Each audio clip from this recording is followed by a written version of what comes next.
Dr. Nazanin Shahrokni is an assistant professor of gender and globalization in the Department for Gender Studies.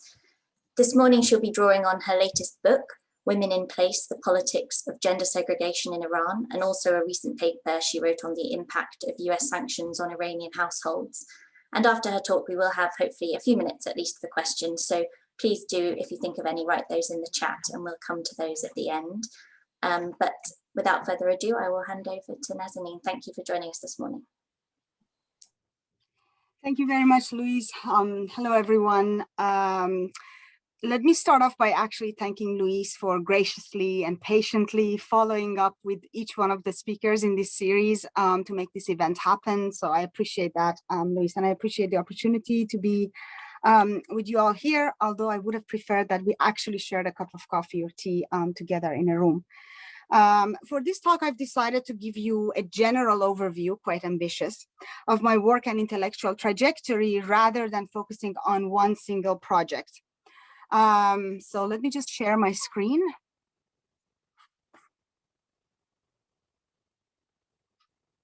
Perfect. I hope everyone can see it. Yes, perfect.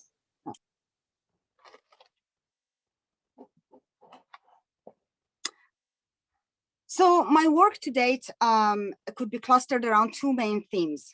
Geographies of exclusion and inclusion, and the pragmatics of statehood. So feminist geography, basically, and ethnographies of the state.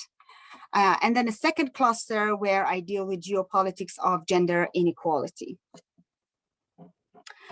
My work on geographies of exclusion and exclusion focuses on the intersection of the politics of space and gender with the pragmatics of statehood, in particular in the Islamic Republic of Iran. This work has led to the publication of my book, Women in Place, The Politics of Gender Segregation in Iran, and you can see the title of the chapters on this slide. And as you can see, or probably as you can figure, in this book, I combine a fine-grained microanalysis based on 19 months of ethnographic fieldwork that I conducted between 2009 and 2014 in Tehran, with a macro level analysis of state institutions and policies. And as you can see in the chapter titles, I take the reader on a ride in gender segregated buses, inside a women-only park, and outside the closed doors of sports stadiums in Tehran, where women are banned from attending men's football matches. I contend in this book, so my main preoccupation or concern in this book was to understand gender segregation policies, but also through looking at the space or spaces, city spaces, to understand the state. And I contend that an analysis of the Iranian state's gender policies, here gender segregation, is not complete without an understanding of the various actors involved at local, national, and global level, the entanglement of diverse sets of interests, and the subsequent tensions and struggles that unfold in everyday spaces over the form and the intensity with which these policies are implemented. I thought of inserting some pictures here for those of you who are not familiar with the context about which I'm speaking, and also to get a visual sense of gender segregation and how it looks like. So left, up on the left side is the bus space. And the metal bar that you see is actually what divides men's section from women's section. So, so it is not fully divided. Men and women, as you can see, can still interact, but the space is separate. On the right side up is the Caspian Sea, and the curtains that you see that goes all the way into the sea actually separate men's beach from women's beach. Left bottom on top of the hill, you see one of the women-only parks that was launched in 2008. It is on top of a hill, as the state officials say, in order to provide visual security. And then it is also covered, it's a huge park, but it's covered around it. It's kind of enclosed by green iron sheets. On the right bottom, you see the white scarf girls. This was a feminist campaign during the early 2000s, late 1990s, early 2000s, that was formed to oppose the ban on women's access to Azadi or Freedom Sports Stadium. There's no pun intended here. The name of the stadium is Freedom Stadium, and women are literally sitting at the gate of freedom here. So I just wanted to give you a sense of how gender segregation looks like in Tehran, in Iran in general. And what I do in the book is that basically a study that at first seems to be very micro and about lived practices and mundane day-to-day activities evolves through carefully selected case studies that have the reader contemplate socioeconomic transformations, the role of international organizations, and factionalism at the level of national and bureaucratic politics.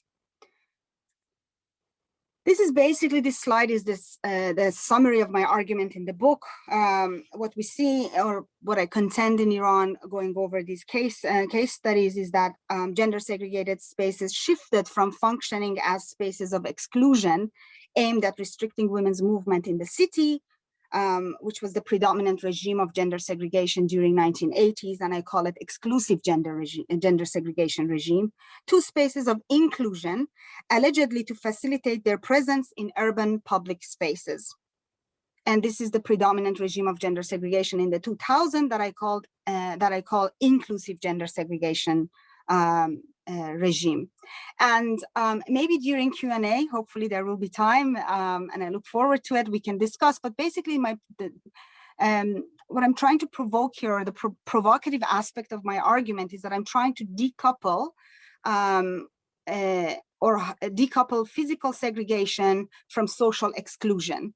And among other things in the book, what I do is to highlight instances where women have re-territorialized and repurposed or used these segregated spaces as a way, or as a springboard, to basically get integrated into the broader public space. We can talk more about this, and I'm interested to hear if others have other experiences where this might be the case. The shift from one regime of segregation to the other reflects and is enabled by a shift in the state's mode of regulation from prohibition, or what I define as the disabling of undesired effects, to provision or enabling of the desired effects. So I highlight here that states do not just disable undesired effects or prohibit, but the state can also enable its desired effects. But what I also highlight in the book is that the changing balance in states' mode of regulation from prohibition to provision is managed through the discourse of protection, and is consistently accompanied by the characterization of the state as the protector. So during 1980s, the state was the protector of women's chastity and virtue in the name of Islamic morality. And what I show and argue is that during 2000, the state appears as the protector of women's rights and safety in the name of secular liberal citizenship. Too abstract, let's get a little bit concrete, talking about cases. Time is limited. I don't want to go over all the chapters. I hope you buy the book and read it, or just download it from the library and read it, and then get in touch with me. But this slide later, if you want to pause and look at it, this slide basically summarizes the whole book. As you can see, I follow gender segregation across spaces, so parks, buses, and stadiums, and across time from 1980s to 2000. As I said, I'm not going to go over all the cases, but I decided to provide you with a little diagram that summarizes the bus chapter, so that you can see how the argument that I just shared with you unfolds in one particular case. So in 1979, the Iranian Revolution happened, and the Pahlavi monarchy was toppled, and the new state, the Islamic Republic of Iran, was established. The public space back then was predominantly masculine, and the new state intended to establish and implement a gender order that was based on revolutionary and Islamic ideals. So what happened was that the state officials and the bus company officials basically said, because the buses are crowded and in Islam, the mingling or the contact of unrelated men and women is religiously forbidden and also discouraged. In context that is not forbidden, it is discouraged. So in order to Islamicize the bus space, the bus company of Tehran divided the bus space into a men's section and a women's section. The bus space was divided on equal terms. So the 1/3 at the back of the bus was given to women and the 2/3 in front of the bus was given to men. No surprise there, right? And all of this was done in the name of protecting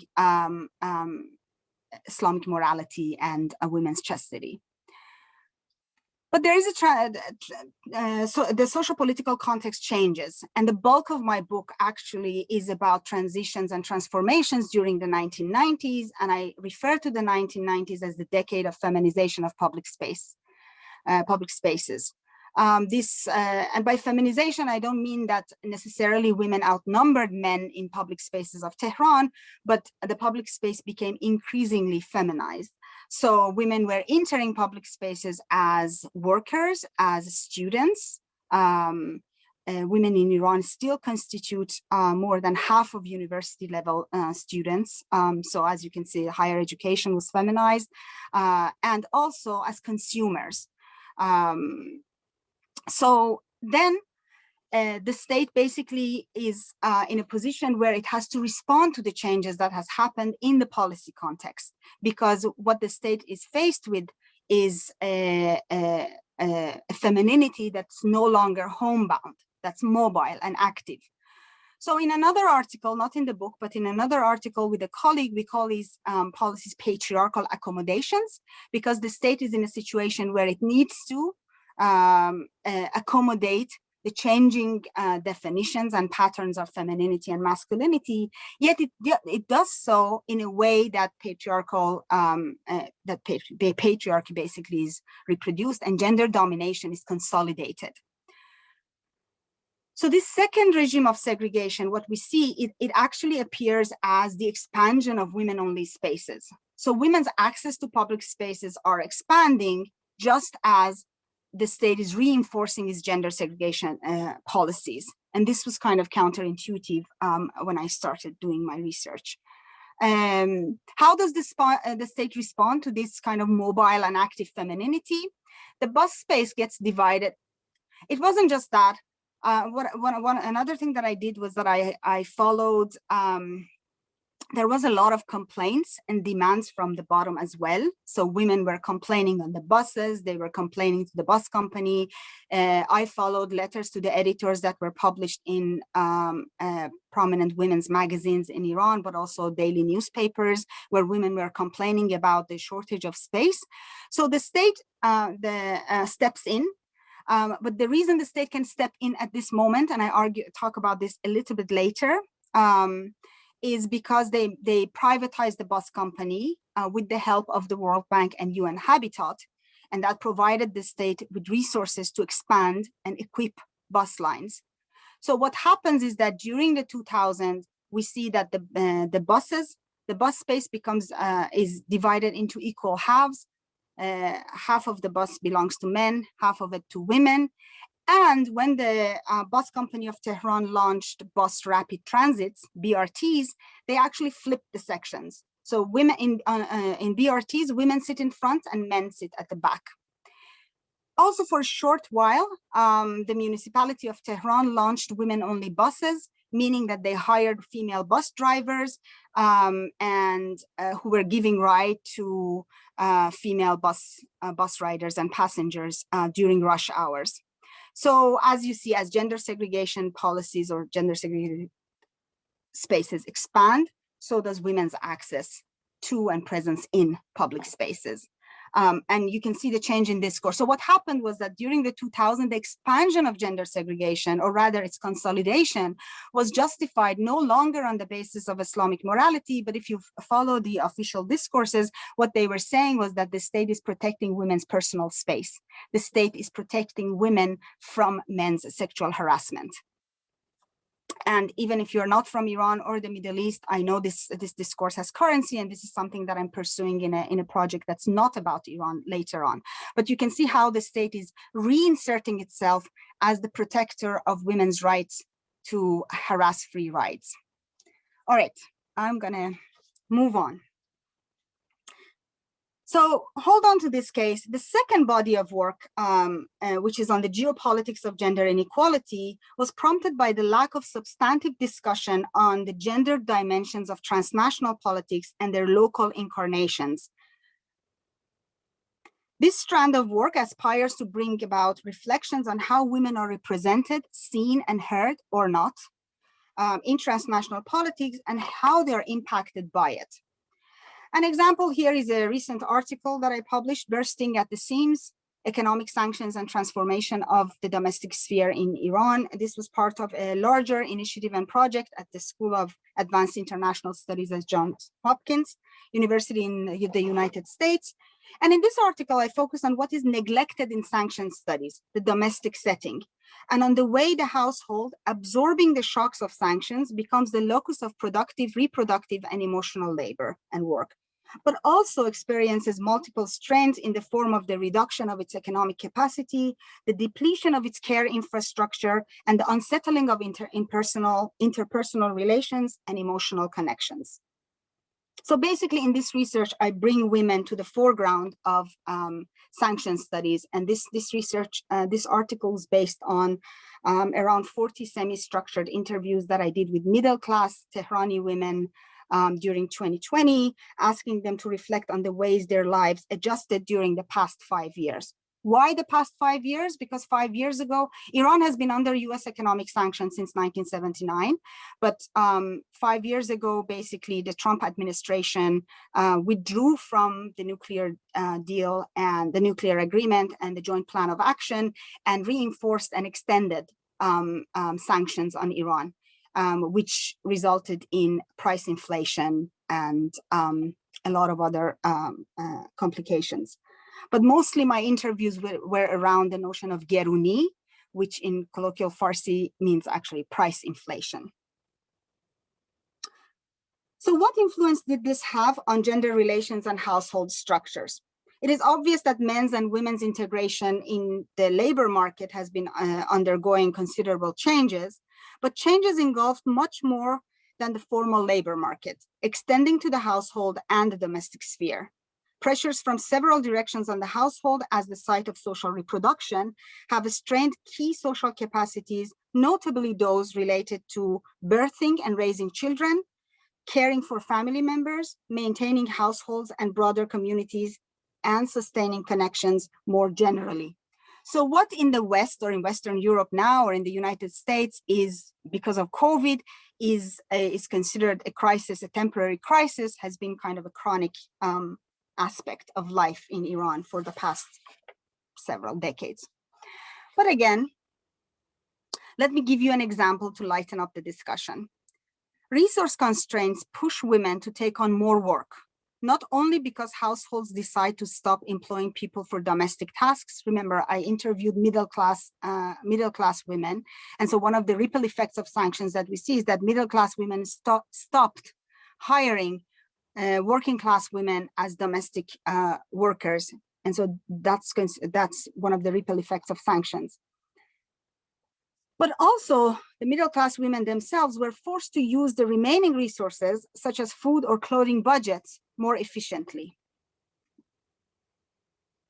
Narges, who is a 37-year-old teacher, elementary school teacher in Tehran, told me, once I went to buy pickles, I noticed that for 15 small pickles, I had to pay 25,000 tomans, which is the currency in Iran.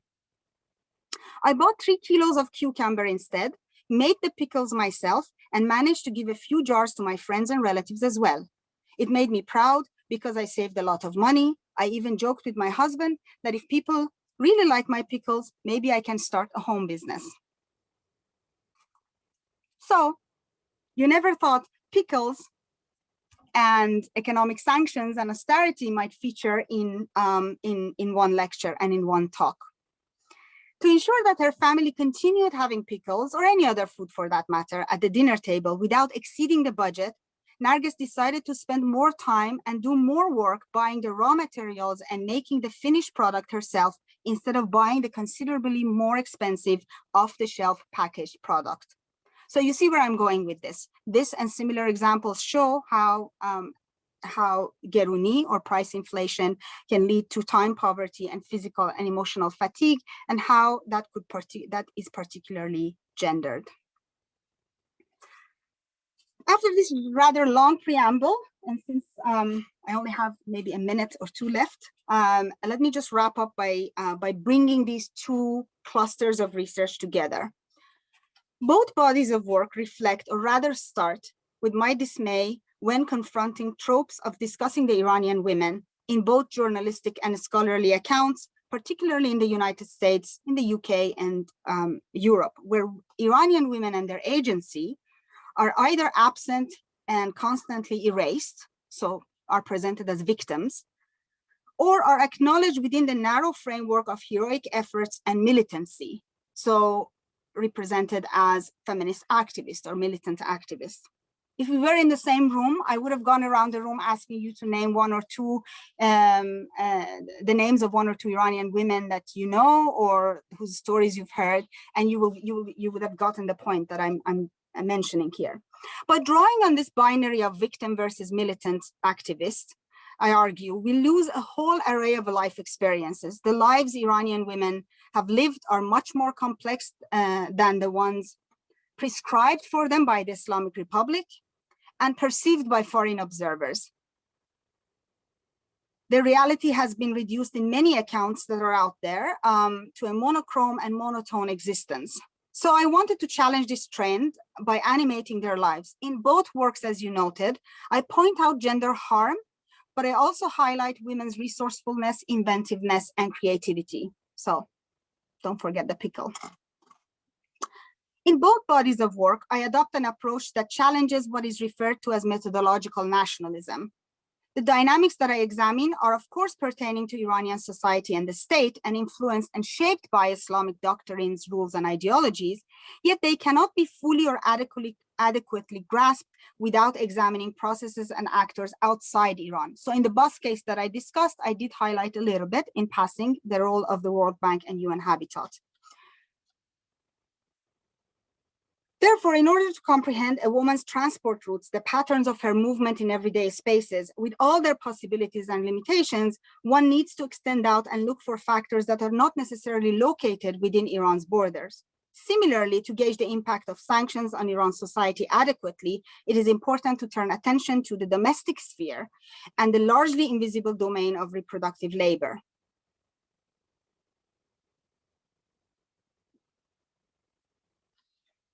One of my interlocutors described her life in general, as a continuous crisis, a disaster swarm, where with Amrika, in Farsi, the United States of America, which is a shorthand for foreign powers, and Akhunda, a colloquial way of referring to the clerics in Farsi, and a shorthand for referring to the state or the Islamic Republic regime. She held both of them. She said that both of them are held equally responsible for the situation. And on this note, I want us to go back to the title, to the beginning and the title of this event, Caught in the Middle, Iranian Women at the Intersection of Domestic and International Politics. And I'm happy to take your questions here. Thank you very much. Thank you, Nazanin. That was a fascinating talk, as people are reflecting in the chat. And yes, any questions, please do put them in the chat for Nazanin. We do have a few minutes. I'll start with one of my own, if there are none, which is, the women that you followed in your research, what's their perception of segregation policies? Have they seen the same positive change as you, or do they see them just largely as positive or negative? Thank you, Louise, for this great question, which actually gives me the chance to discuss what I eliminated from the talk because I was running out of time. So one thing that I do particularly in my book is to show how the meanings that are associated or attached to gender segregation and gender segregated spaces also change and transform over time. So let's go back to the bus case. In the 1980s, many of the professional kind of secular middle-class Tehrani women were against gender segregation because what they saw in it was the implementation of an Islamic ideology and rule and doctrine. So you have many accounts of women opposing these policies and refusing to get on segregated buses. What really struck me was that in 2000, when I was interviewing many of these women who are now in their late 50s, and they were kind of professional women, they were encouraging women and their colleagues to use the bus rapid transits and the buses because they said, you know, what's not to like about this? You get your own space. They're air conditioned, so privatization of the buses matter. And in the book, I also talk about how the working class women were left behind actually through this thing. But basically, to respond to your question is that it becomes a matter of convenience. So many women saw in these segregated public transport more comfort and more convenience and better speed. So rather than using their private cars, they actually jump on these BRTs, and Tehran is notorious for its traffic, so they get to the work faster. And so I show how actually women who were protesting state projects in the 1980s have now transformed into participants in or promoters of state's project of segregation.